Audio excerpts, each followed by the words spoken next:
5 choses que vous négligez et qui vous font perdre beaucoup d'argent.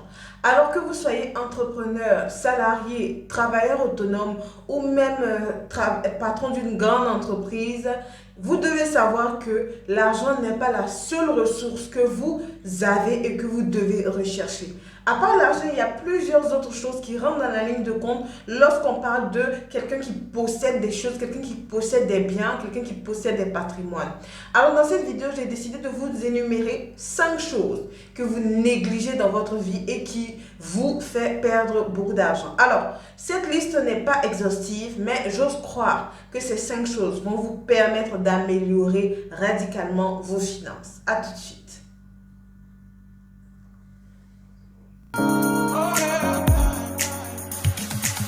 Bonjour mes amis de YouTube, j'espère que vous allez bien. Alors si vous êtes nouveau sur cette chaîne, je vous encourage à vous abonner rapidement et à activer la petite cloche de notification pour recevoir chaque semaine toutes nos vidéos sur la thématique de l'e-commerce, du business en ligne et de l'entrepreneuriat. Ceux qui sont déjà là, j'apprécie réellement votre présence.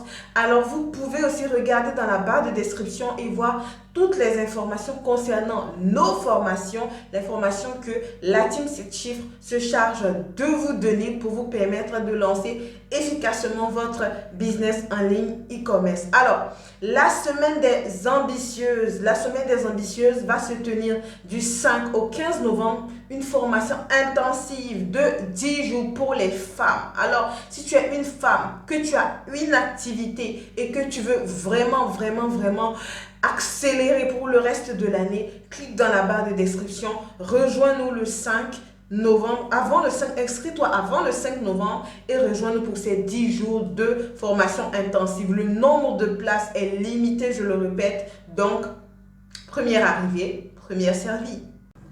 5 choses que tu négliges et qui te font perdre beaucoup d'argent.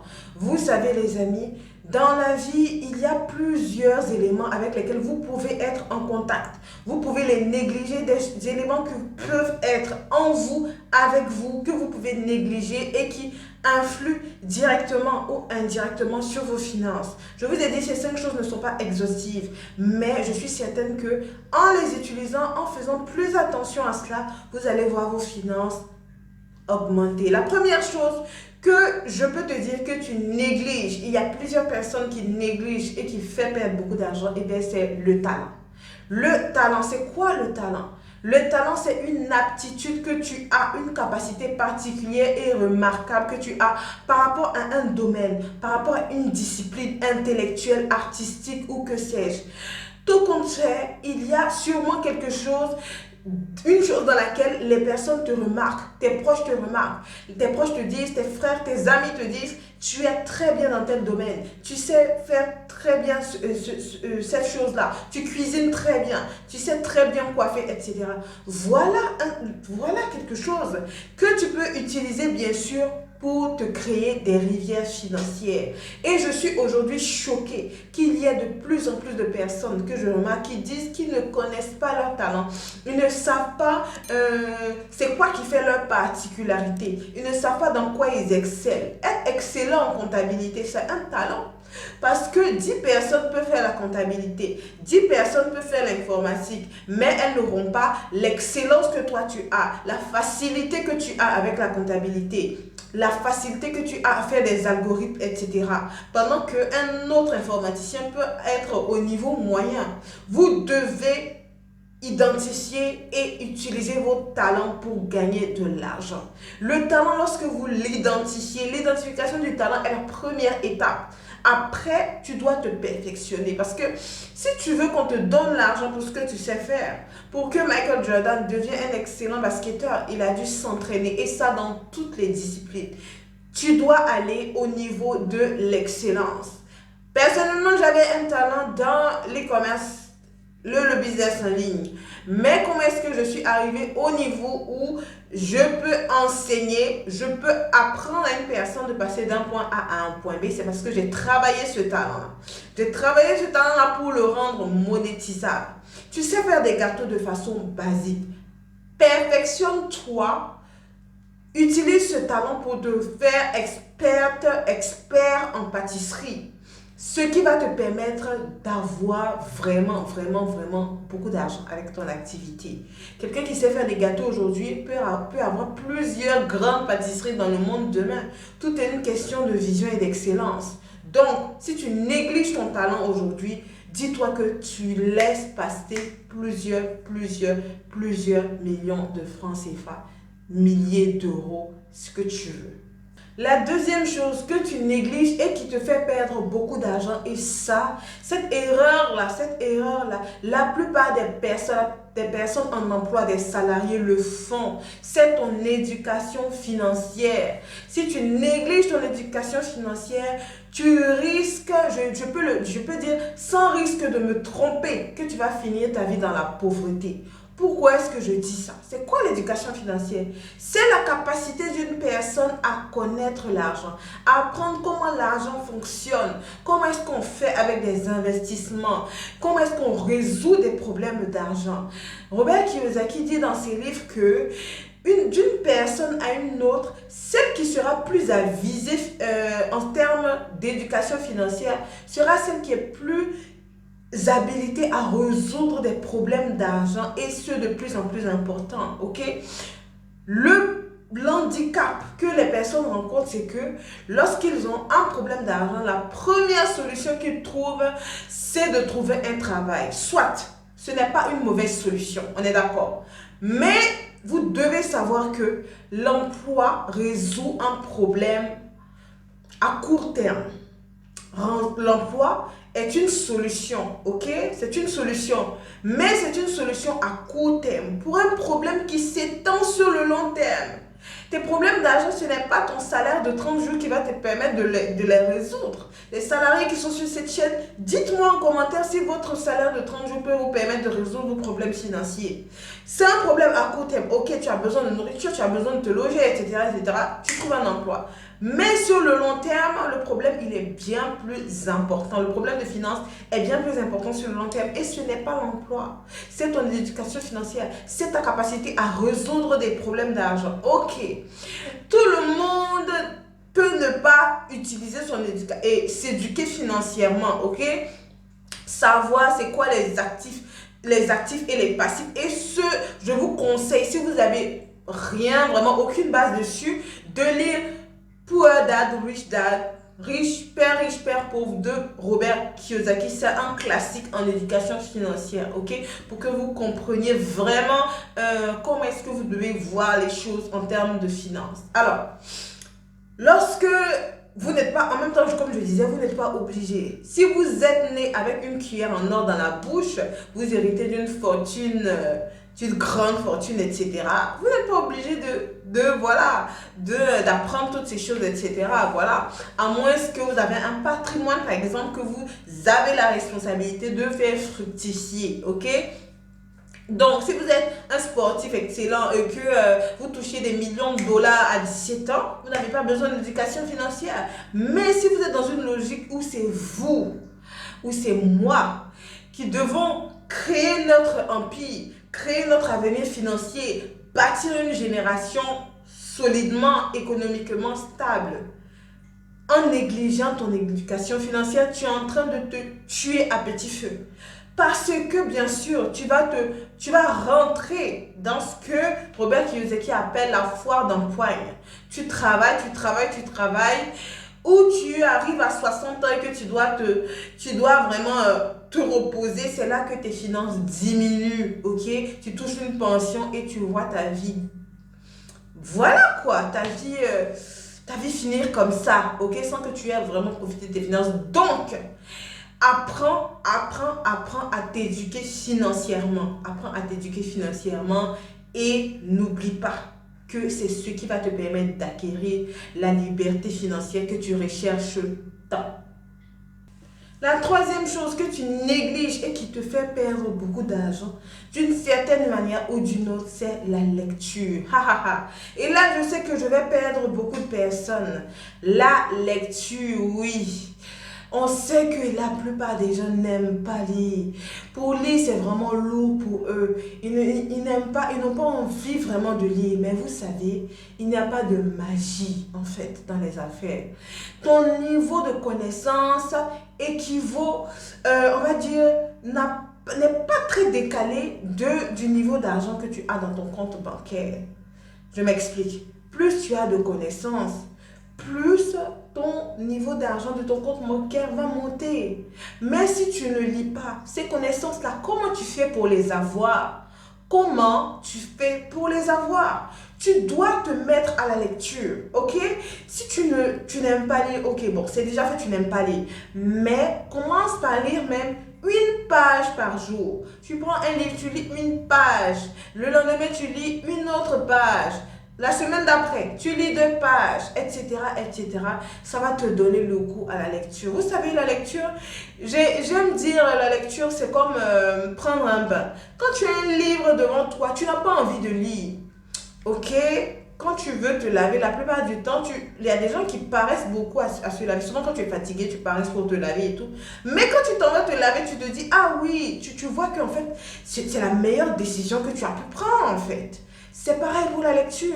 Lorsque tu paresses à lire un livre et que tu te décides enfin de le lire, tu es contente en fait. Tu es contente parce que tu apprends beaucoup de choses. Et ces connaissances-là que tu apprends peuvent être monétisées.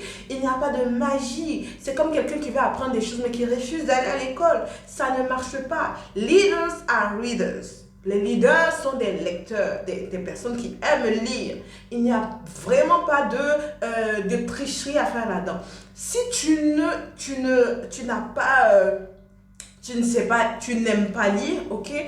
Dès aujourd'hui, tu peux te décider à lire une page, à commander ton premier livre sur Amazon, etc., etc. Mais fais un pas, fais quelque chose, tu verras qu'au fur et à mesure, le goût de la lecture viendra. Personnellement, actuellement, je relis encore ce livre, Augmenter votre intelligence financière de Robert Kiyosaki. C'est un livre que j'avais lu il y a quelques années, mais que j'ai envie de repasser, ok? Si vous avez vraiment des problèmes avec tourner les pages, vous pouvez télécharger des livres audio, ok? Tout ça, c'est des livres, vous écoutez vos livres audio, etc. Et puis, ça passe quoi? Voilà, vous prenez un abonnement sur Audible, vous êtes tranquille, ok? Vraiment, mettez-vous à la lecture parce que la connaissance, c'est elle qui va te libérer et bien sûr, te rendre riche. Quatrième chose que tu négliges et qui te fait perdre beaucoup d'argent. Alors, là, je vais parler aux entrepreneurs. Aux entrepreneurs qui pensent à un moment qu'ils commencent à avoir 2-3 clients, qui sont vraiment arrivés à un certain niveau et qui négligent leur clientèle, qui parlent mal à leur clientèle, qui négligent leur service client, etc. Souvent, quand vous allez dans les restaurants, vous voyez que quand ils ont une certaine notoriété, le service est mauvais. C'est vraiment déplorable. Vous devez savoir une chose, l'entrepreneuriat rend humble. L'entrepreneuriat rend humble dans la mesure où vous avez conscience que le client, c'est l'argent du client qui vous fait vivre. C'est l'argent du client qui vous fait vivre. Si le client part dépenser son argent ailleurs, vous êtes mal. Alors vous devez vous mettre dans une logique de... Vous voulez vraiment satisfaire votre clientèle. Vous avez besoin de satisfaire votre clientèle. Et c'est très, très, très important. Ne tombez pas dans le piège de « Ah oui, les clients, il ne faut pas se laisser se rendre trop disponible pour les clients, etc. » Faites attention, faites attention. Moi, la plupart du temps, quand je ne réponds pas à un mail, c'est que je ne l'ai pas vu. Parce qu'il y a tellement de mails qui viennent. Il y a des mails que je ne vois pas, ok? Et comme ça, quand vous remarquez que je n'ai pas répondu à un mail, relancez-moi. Je vais forcément voir le mail et vous répondre. Donc, faites vraiment attention à ça. Quel que soit le niveau où vous êtes, faites attention. Faites attention. Prenez soin de tous les clients. Le client de 1 euro au client de 1000 euros, 100 euros. Prenez soin de tous les clients. Quand vous négligez un client, vous perdez de l'argent. Vous savez, les Chinois répondent aux clients à tout moment. Ils tiennent bien leur service client. Ils répondent aux clients à tout moment. Même sur leur lit, ils répondent aux clients. Parce qu'ils ont conscience. Les résultats sont là. Les résultats sont là. Regardez le niveau de la Chine. Ils ont réalisé tout ce qu'ils ont réalisé là en combien d'années? Voilà. Voilà un peu ce que le travail fait. Donc, vous qui êtes déjà entrepreneur, si vous négligez vos clients, votre relation client, vous vous plaignez tout le temps, il y a même des gens qui insultent leurs clients, ressaisissez-vous et ça très rapidement. Cinquième chose que tu négliges et qui te fait perdre beaucoup d'argent. Ici, je vais parler de façon très humaine à mes frères et mes soeurs, mes amis qui sont ici sur cette chaîne et vous donner vraiment un conseil qui va vous sauver la vie. Vous savez, je vais parler des compagnies. Des compagnies. Si vous négligez qui est près de vous, qui vous accompagne, vous êtes en train de négliger vos finances. Je m'explique. Les personnes, que vous le vouliez ou non, ok, il a été prouvé que vous êtes la somme des 5 personnes qui vous entourent. Vous êtes la somme des 5 personnes qui vous entourent. Et ça, qu'est-ce que ça veut dire? Ça veut dire que tu le veuilles ou pas, que tu en sois conscient ou pas, la personne qui t'accompagne t'influence en fait. Si tu négliges tes compagnies et que tu as des personnes qui te lancent des ondes de pauvreté, qui te lancent des ondes de sécurité, et là je parle aux salariés, qui te lancent des ondes de sécurité, qui sont toujours en train de te parler de leurs histoires au travail et tout, leurs histoires avec leur patron et tout, pendant que toi, tu as une vision d'entrepreneur. C'est les personnes qui t'enlèvent la foi en fait. Qui t'enlève la foi et ton mindset sera atteint. Ta compagnie est très importante quand tu as de grands objectifs. C'est très important. C'est même trop important. Tu dois t'entourer de personnes qui savent te booster, qui partagent les mêmes choses que toi, qui trouvent un ami entrepreneur, échangez vos challenges, ok? Parlez de vos objectifs. Tu dois avoir des personnes autour de toi qui te permettent, qui te donnent envie de te dépasser. À un certain niveau, il y a des gens aussi qui aiment se promener avec des personnes qui sont toujours, comment je vais dire, qui sont toujours moins nantis, qui sont toujours moins nantis qu'elles parce qu'elles ont bien envie d'être les plus nantis, les plus riches du groupe, etc. À un moment, tu dois te promener avec des personnes qui te mettent mal à l'aise, qui te donnent envie de te dépasser.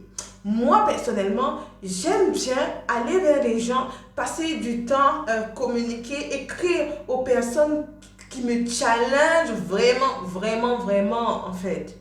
Ça vous permet d'avoir la tête froide et de comprendre que vous avez du boulot. Si tu te promènes avec les gens qui sont toujours au même niveau, comment est-ce que tu vas te dépasser? Tu vas penser que tu es déjà au top, quoi. N'oubliez pas, votre premier ennemi, c'est votre succès précédent, ok? Si tu as un succès, ok, aujourd'hui, j'ai 5000 abonnés et que je reste dans ma zone de confort, les 10 000 abonnés ne vont plus venir et que je me dis, ah oui, je suis la meilleure, j'ai 5000 abonnés sur YouTube. Mais on s'en fout que tu aies 5000 abonnés sur YouTube. On veut des gens qui ont 10 000, qui ont 20 000, qui ont 30 000, qui ont 100 000 abonnés. Voilà des choses qui doivent personnellement me motiver. Donc toi, veille sur tes compagnies, veille sur les personnes avec qui tu passes le plus de temps. Ok? En fonction de tes objectifs, tu dois choisir. Dites que Tatiana, oui, mais il ne faut pas... Bon, c'est ça aussi, hein. À un moment dans la vie, il faut être un peu égoïste. Hein. Il faut penser à sa vie, il faut penser à sa destinée, il faut penser à vraiment la mission que Dieu vous a confiée sur terre. Parce que vous soyez croyant ou pas, sachez que Dieu vous a confiez quelque chose que vous devez réaliser. Donc, pensez à ça et définissez vos priorités. La cinquième chose que j'avais à partager avec vous, c'est vos compagnies vous font perdre de l'argent si vous les négligez. Si vous négligez, bien sûr, ceux qui vous entourent. Voilà mes amis, ce que j'avais à partager avec vous aujourd'hui sur cette nouvelle vidéo. 5 choses qui vous font perdre de l'argent, ok? Partagez cette vidéo-là à vos amis, partagez cette vidéo-là à vos proches, à vos frères, à vos soeurs. Vous savez, c'est comme ça que les Africains de partout dans le monde vont vraiment créer le boom financier. Même si le problème de l'Afrique n'est pas que économique, dites-vous que l'économie a une grande place. Donc, contribuez vraiment et mettez-moi un pouce bleu, ça me fait plaisir. Alors, on se dit à la prochaine vidéo. Ciao.